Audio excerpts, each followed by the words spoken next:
kita udah nemu peradaban lain nih. Jangan-jangan itu pintu rumah penghuni planet lain. Kita bisa ngintip jendelanya nggak ya? Foto ini dikirim oleh Curiosity milik NASA yang sekarang berada di permukaan Mars. Tapi sayangnya, kita belum mendapat hasil yang menggembirakan. Para astronom mengklaim temuan ini cuma bagian alami dari lanskap Mars. Ada sejumlah petunjuk yang membuat mereka mengiranya sebagai pintu asli. Apalagi tingginya yang cuma 1 meter. Kali aja penghuni Mars emang gak begitu tinggi kan? Tapi para saintis tetap bilang kalau objek yang diduga sebagai pintu itu sebetulnya hanyalah lubang pada batu yang terbentuk oleh kekuatan alam, seperti angin dan erosi. Tapi kalau diperhatiin baik-baik, pintu ini punya lapisan celah menonjol karena terbuat dari bahan yang lebih keras daripada material di sekitarnya. Lapisan celah ini lebih rendah di sebelah kiri, lalu sedikit naik di sebelah kanan. Kemunculannya bermula sekitar 4 miliar tahun yang lalu di area sungai atau gumuk yang tertiup angin. Setelah pola ini terlihat, angin kencang di Mars terus memperparah pengikisannya. Lapisan celah tadi rupanya menghilang di dalam pintu. Amati gambar ini deh. Kamu ngelihat retakan nggak? Di sini. Jadi beginilah erosi batu yang ada di planet merah. Gua kecil ini mungkin muncul saat sejumlah retakan memotong lapisan celah. Mungkin aja batu besar yang runtuh karena terlalu berat, kemudian menghasilkan celah berbentuk pintu. Bisa jadi memang begitu. Meskipun gravitasi di Mars lebih lemah daripada gravitasi bumi, hal ini bisa aja terjadi. Lihat aja tuh, batu yang ada di samping kanan celah. Ujung vertikalnya kelihatan mulus. Pasti ini nih penyebabnya. Mungkin batu tersebut belum lama jatuh dan angin Mars belum menyapunya. Angin di Mars memang kencang banget. Planet ini dikenal dengan badai debunya yang parah. Bahkan saking parahnya, debu yang berterbangan bisa menutup pandangan kita ke arah Mars dari teleskop bumi. Badai ini terjadi setiap tahun dan menyebar di area seluas benua. Bahkan nggak tanggung-tanggung loh. Durasinya bisa berlangsung sampai berminggu-minggu. Selain badai tahunan ini, ada juga badai besar yang jarang terjadi. Tapi tiupannya lebih kencang dan lebih parah. Badai ini bernama badai debu global karena tiupannya menyebar ke seluruh Mars. Kalau kamu sampai terjebak di badai terdahsyat Mars, efeknya nggak separah dugaanmu kok. Kecepatan angin maksimalnya mencapai 96 km per jam. Padahal kecepatan badai di bumi bisa mencapai 2 kali lipatnya. Perlu diingat juga, atmosfer di planet merah 1% lebih padat daripada atmosfer bumi. Makanya, kalau kamu pengen main layangan di permukaan Mars, anginnya harus jauh lebih kencang daripada angin di bumi. Kalau nggak gitu, layanganmu nggak akan bisa terbang. Jadi intinya, meskipun Mars cukup berangin, tiupannya nggak sekencang di bumi. Oh, dari tadi aku sering nyebut Mars sebagai planet merah nih. Kira-kira kenapa ya? Planet tetangga kita ini dilapisi debu, tanah, dan batu yang mengandung banyak besi oksida. Makanya, permukaan Mars berwarna merah khas. Bahkan hak ciptanya udah didaftarin loh. Enggak lah. Mars adalah planet keempat dari matahari, jadi jaraknya enggak begitu jauh. Tapi tetap aja, kondisi di sana dingin dan sunyi. Suhu rata-rata di permukaannya sekitar minus 63 derajat Celcius. Tapi kalau kamu mau pergi ke kutubnya saat lagi dingin, sebaiknya pakai baju hangat, karena suhu di situ bisa ngedrop sampai minus 140 derajat. Meski begitu, beberapa areanya punya kondisi nyaman. Suhu hangat di situ bisa mencapai 21 derajat, nggak beda jauh dengan bumi kita. Mars adalah salah satu benda langit di tata surya yang paling sering dijelajahi. Bahkan saat ini, 2 penjelajah NASA, Curiosity dan Perseverance, sedang ada di Mars. Di sana juga ada pendarat InSight dan helikopter Ingenuity alias Genie. Perseverance adalah wahana tercanggih dan terbesar yang pernah dikirim ke planet lain. Perjalanan ke planet merah berlangsung selama 203 hari, dan Genie terbang ke Mars dengan menempel di perut Perseverance. Nebengnya sampai jauh banget ya. Aku punya cerita menarik nih. Semisal kamu jadi orang Babilonia yang hidup sekitar 5.000 tahun yang lalu. Jadi, Babilonia adalah kekaisaran di Mesopotamia kuno. Kamu masih ingat ini di pelajaran sejarah kan? Nah, tetanggamu tiba-tiba nanya begini, "Sekarang hari apa sih?" Terus kamu ngejawab, "Hari Mars." Loh, kok hari Mars? Babilonia kuno membagi 1 pekan jadi 7 hari, dan masing-masing hari dinamai dengan benda langit seperti bulan, matahari, Venus, dan sebagainya.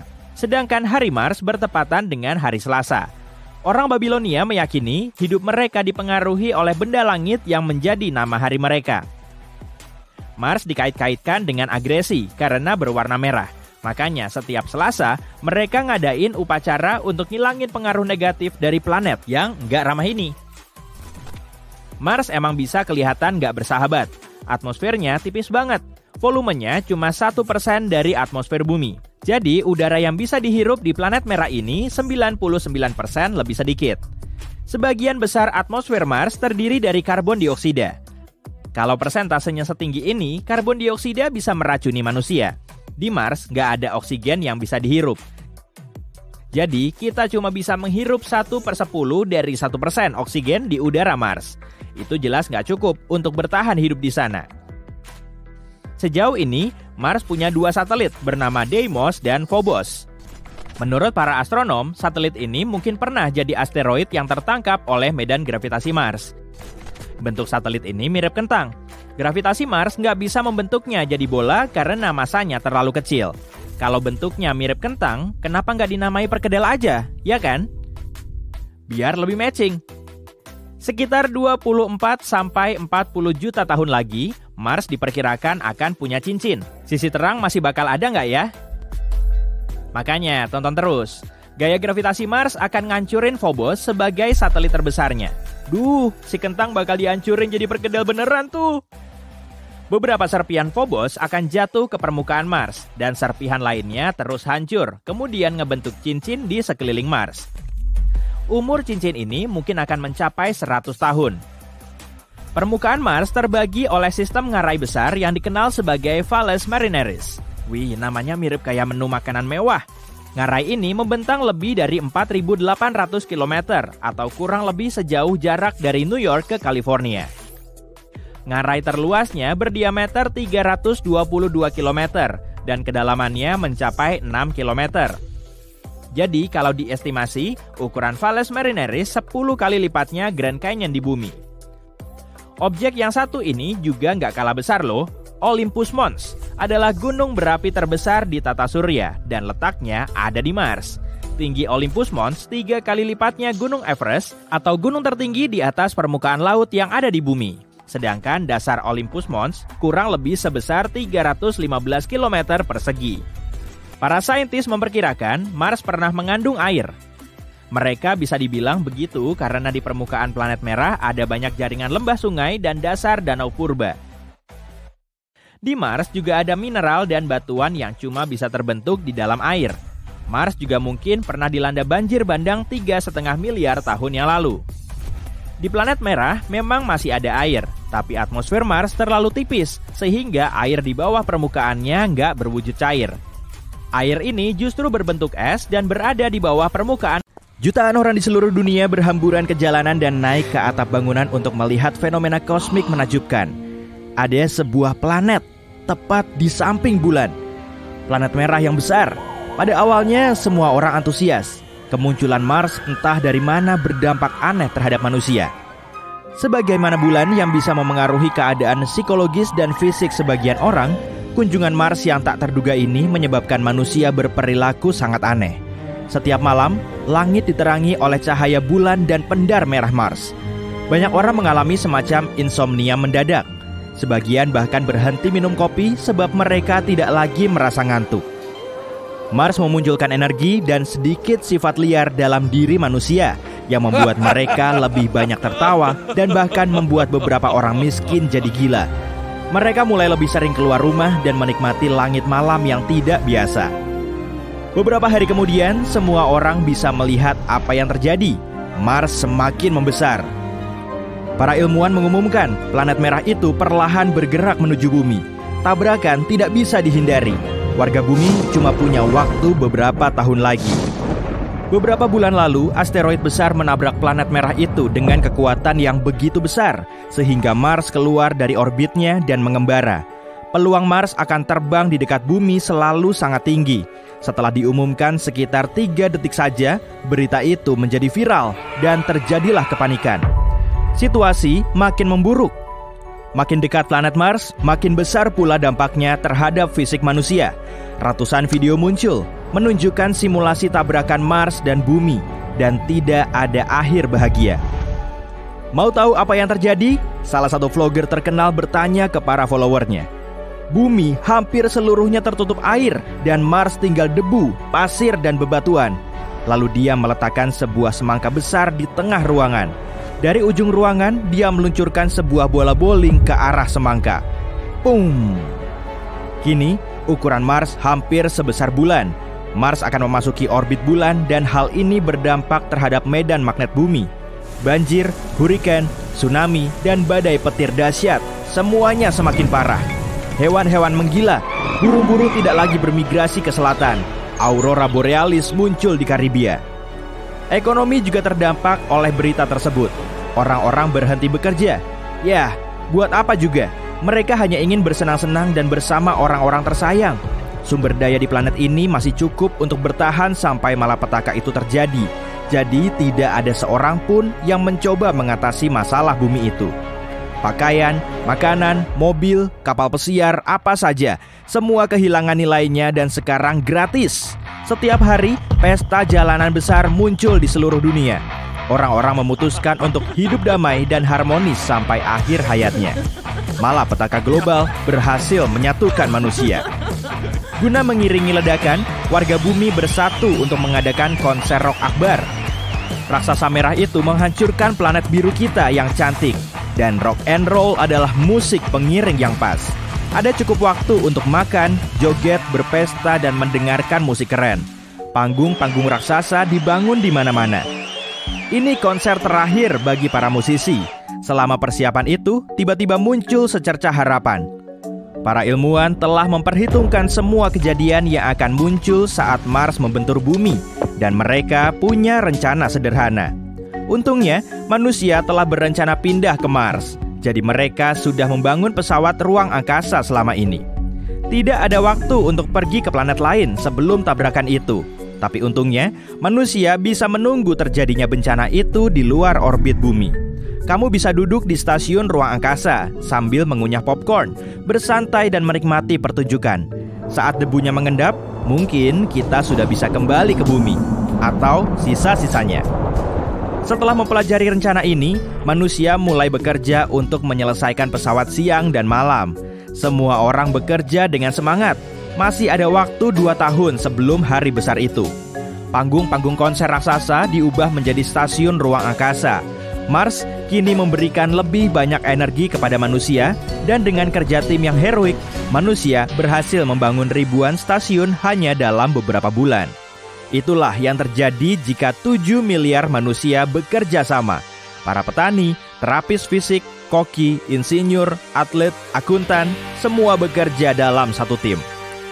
Sekarang jarak Mars lebih dekat ke bumi dibanding bulan. Raksasa merah itu menghalangi matahari dan planet kita tenggelam dalam kegelapan. Tinggal beberapa hari lagi. Manusia bekerja seperti semut dalam koloni raksasa, memberikan sentuhan terakhir ke beberapa ratus ribu stasiun ruang angkasa. Dibutuhkan 4 hari penuh bagi semua orang untuk memasuki stasiun. Lalu ada juga pemuatan perbekalan. Berbagai binatang, ikan, tumbuhan, biji-bijian, sayur mayur, buah-buahan, video game, cemilan. Si raksasa merah dijadwalkan memasuki orbit bumi dalam beberapa hari. Saat itulah kecepatannya akan meningkat tajam. Ukuran Mars hanya separuh bumi lebih sedikit, tapi di langit sana dia kelihatan luar biasa besar. Pesawat-pesawat mulai lepas landas. Manusia melihat sekitar untuk terakhir kali, mengingat setiap jengkal bumi. Dalam beberapa jam, semua itu akan berubah selamanya. Stasiun-stasiun mengangkasa, cukup jauh untuk menghindari orbit apapun. Dua dunia yang saling bertabrakan harus diiringi musik latar. Bintang-bintang rock di setiap pesawat mengadakan festival musik antariksa. Diiringi musik rock keren, Mars memasuki atmosfer bumi dan selapis tipis permukaannya terbakar.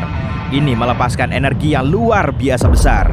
Planet itu semakin cepat dan menghantam Samudra Pasifik. Gelombang ledakan besar menyapu seluruh planet. Segalanya tersulut api dan semua orang di stasiun ruang angkasa harus mengenakan kacamata hitam agar tidak menjadi buta. Planet biru kita berubah menyala. Debu Mars bercampur dengan air bumi. Kekuatan benturan itu menembus kerak bumi sampai ke magma panas cairnya. Ratusan kepingan planet Mars yang sebagiannya selebar satu negara entah bagaimana melayang di atmosfer. Tabrakan itu menghasilkan begitu banyak energi sampai-sampai semua lautan mendidih dan menguap. Lautan dan sungai-sungai logam cair sekarang menyebar di seluruh penjuru bumi. Hari demi hari, minggu demi minggu, bulan demi bulan berlalu. Sabuk dari pecahan-pecahan planet Mars terbentuk di sekeliling bumi, mirip Saturnus, tapi yang ini menyala merah. Dibutuhkan waktu lama sampai aman untuk mendarat kembali ke bumi, tapi manusia tidak bisa bertahan hidup di pesawat selama itu. Makanan, air, dan oksigen akan habis dalam beberapa tahun. Tapi para ilmuwan telah menyusun rencana. Pesawat mengaktifkan fiturnya dan berubah menjadi ruang dingin raksasa. Pesawat itu dilengkapi dengan banyak panel energi dan bumi yang terpanggang melepaskan banyak energi. Sangat cukup untuk membuat pesawat itu tetap berfungsi, sementara para penumpangnya tidur selama beberapa ribu tahun. Begitu bumi mendingin, manusia akan terbangun. Ratusan ribu tahun berlalu. Suatu hari, alarm menyala bersamaan di semua pesawat. Perlahan-lahan, manusia terbangun. Tubuh mereka lelah, tapi setelah beberapa miliar cangkir kopi, semua orang segar lagi. Di bumi, benua-benua baru tentu telah terbentuk, dan mungkin keadaan atmosfernya sangat berbeda. Bumi mungkin sudah kehilangan orbit awalnya, jadi mungkin sekarang bumi berputar pada sudut yang berbeda. Musim-musim yang kita kenal sudah menghilang. Semua air di bumi menguap dalam beberapa jam pertama, tapi di Mars terdapat banyak gletser besar yang mungkin telah meleleh karena benturan itu. Mungkin Mars membagikan airnya ke planet kita. Awan-awan debu dan abu tentu sekarang telah mengendap, dan tanahnya tentu cocok sekali untuk bertanam. Semua magma itu mungkin telah memuntahkan berbagai mineral dan bahan kimia berguna. Keadaan akan sulit, tapi umat manusia harus bisa beradaptasi dengan bumi yang baru. Orang-orang siap melakukan apa saja. Semua penghuni bumi berlari ke jendela terdekat untuk melihat seperti apa tampilan planet tercinta mereka setelah berabad-abad berlalu. Mana? Orang-orang menjulurkan leher mereka, memandang keluar ke titik kosong tempat dulu bumi berada. Benturan Mars begitu keras sehingga mendorong bumi keluar dari orbitnya. Bumi menghilang entah kemana. Waduh, terus sekarang kita ngapain dong? Seorang lelaki berewokan meraih gitar dan berkata, "Ayo mainkan." Grand Canyon di Arizona jauh lebih jumbo dari negara bagian Rhode Island. Kota Manhattan di New York pun bisa muat di dalamnya. Widih, karena super besar, tempat ini juga punya cuaca sendiri. Tapi ngarai besar di alam semesta bukan cuma Grand Canyon loh. Valles Marineris bahkan jauh lebih besar. Ngarai ini berlokasi di Mars dan sepanjang hampir seperempat kelilingnya, kurang lebih 10 kali panjang Grand Canyon. Malahan, kamu juga bisa lompat pakai parasut karena medannya sangat curam. Casey Valles juga terdapat di Mars. Gugusan ngarai ini kemungkinan telah menjadi pusat banjir besar di planet tersebut. Di seluruh planet merah ini terdapat kanal dan ngarai besar. Ada juga Theo Valles. Nah, di tempat inilah air Mars purba dan lava vulkanik panas saling menyatu. Menurut para ilmuwan sih gitu. Yang satu ini juga nggak kalah jumbo. Sebutannya Ares Vallis. Sampai saat ini, Ares Vallis masih menyandang predikat sebagai sistem drainase terpanjang. Kamu nggak nyangka ya kalau di Mars juga ada saluran air, sungai, dan dataran banjir? Di masa awal pembentukannya, Mars kemungkinan beriklim hangat dan basah. Tapi sekarang, yang tersisa hanyalah ngarai kering sejauh mata memandang. Ithaka Kasma kelihatan mirip bopeng raksasa yang ada di Tethys, satelit Saturnus. Ukurannya 4 kali lebih panjang dan sekitar 3 kali lebih dalam dari Grand Canyon. Dan umurnya sudah miliaran tahun. Belum ada yang pernah menjelajah langsung di tempat ini sih. Kita cuma bisa melihat fotonya berkat pesawat luar angkasa Voyager 1. Great Valley di Mercurius bikin Grand Canyon kelihatan mungil aja deh. Pesawat luar angkasa milik NASA, Messenger, berhasil mengambil foto formasi besar ini untuk pertama kalinya dalam sejarah. Ngarai ini juga dikelilingi oleh dua objek yang sangat besar, Enterprise dan Belgica. Entahlah, apa maksudnya? Satelit terbesar di Pluto, Charon, punya ngarai bernama Argokasma. Ukurannya bukan main besarnya. Meski sudah tercoret dari kakak tata surya kita, boleh dong si Pluto unjuk kebolehan dengan ngarai besarnya. Di bumi pun, Grand Canyon punya saingan berat. Ngarai Yarlung Sangpo merupakan ngarai terdalam di bumi. Lokasinya ada di Himalaya, Tibet. Sebagian orang menamainya sebagai ngarai Everest. Dasarnya bisa memuat gedung setinggi 2000 lantai. Lembah Sungai Indus sangat besar dan mencekam. Lokasinya ada di Pakistan dan ukurannya sekitar 3 kali luas lapangan bola. Sungai Indus, salah satu sungai terbesar di Asia, mengalir melalui tebing terjal ini. Di sini juga terdapat hiu balen dan porpoise, sejenis lumba-lumba. Colca Canyon di Peru tidak begitu jauh dari Machu Picchu. Ngarai tinggi ini menjadi rumah bagi unggas terbang terbesar di dunia, Condor Andes. Bentang sayapnya mencapai 3 meter. Di Nepal, tepatnya di Himalaya, terdapat lembah kali Gandaki yang spektakuler. Tidak ada yang tahu pasti kedalamannya, tapi kemungkinan sekitar 5 kalinya Grand Canyon. Pemandangannya super lengkap. Ada di ketinggian, udaranya tipis, dan dikelilingi bentang alam yang unik. Eits, tapi hati-hati loh ya, jangan asal mendaki kalau kamu tidak berpengalaman. Ngarai Cooper berada di utara Meksiko. Di sini, banyak atlet terkenal dunia yang berlari maraton hanya untuk bersenang-senang. Bahkan ada yang sampai bolak-balik. Ada 6 ngarai yang saling menyatu. Dan di bagian terlebarnya terdapat 2 air terjun tertinggi di Meksiko. Cooper Canyon juga punya bentangan zip line terpanjang. Dan salah satu jalur kereta api paling menakutkan di dunia. Awas, jangan ngintip ke bawah. Di Amerika Serikat, terdapat ngarai yang kurang beken meski lebih dalam dari Grand Canyon. Namanya Hell's Canyon dan lokasinya ada di perbatasan negara bagian Oregon dan Idaho. Di tengah-tengah ngarai ini mengalir Snake River. Ada juga Seven Devil Mountain Range. Wih, namanya kok ngeri ya. Ngarai Kings berada di area Taman Nasional Yosemite. Kedalamannya sekitar 1,5 kali Grand Canyon. Tak jauh dari sana terdapat pohon terbesar di bumi, yaitu General Grant. Ngarai terbesar di Australia yaitu Copper Tree Canyon. Untuk mengunjunginya, kamu bisa dibayar loh. Sebetulnya, nggak juga sih. Beberapa pesepeda dan orang yang camping di sana sangat beruntung karena telah menemukan batu permata di tepi sungainya. Kalau beruntung, kamu juga bisa melihat seni batu berumur 2000 tahun. Tiger Leaping Gorge seolah berasal dari negeri dongeng saja ya, tapi tempat ini emang nyata, dalam dan cukup menakutkan. Menurut legenda, konon ada harimau yang dikejar-kejar, lalu benar banget. Hewan ini melompati sungai yang ada di dasar tebing dengan memanfaatkan batu yang tertata rapi, tepat di tengah-tengah sungainya.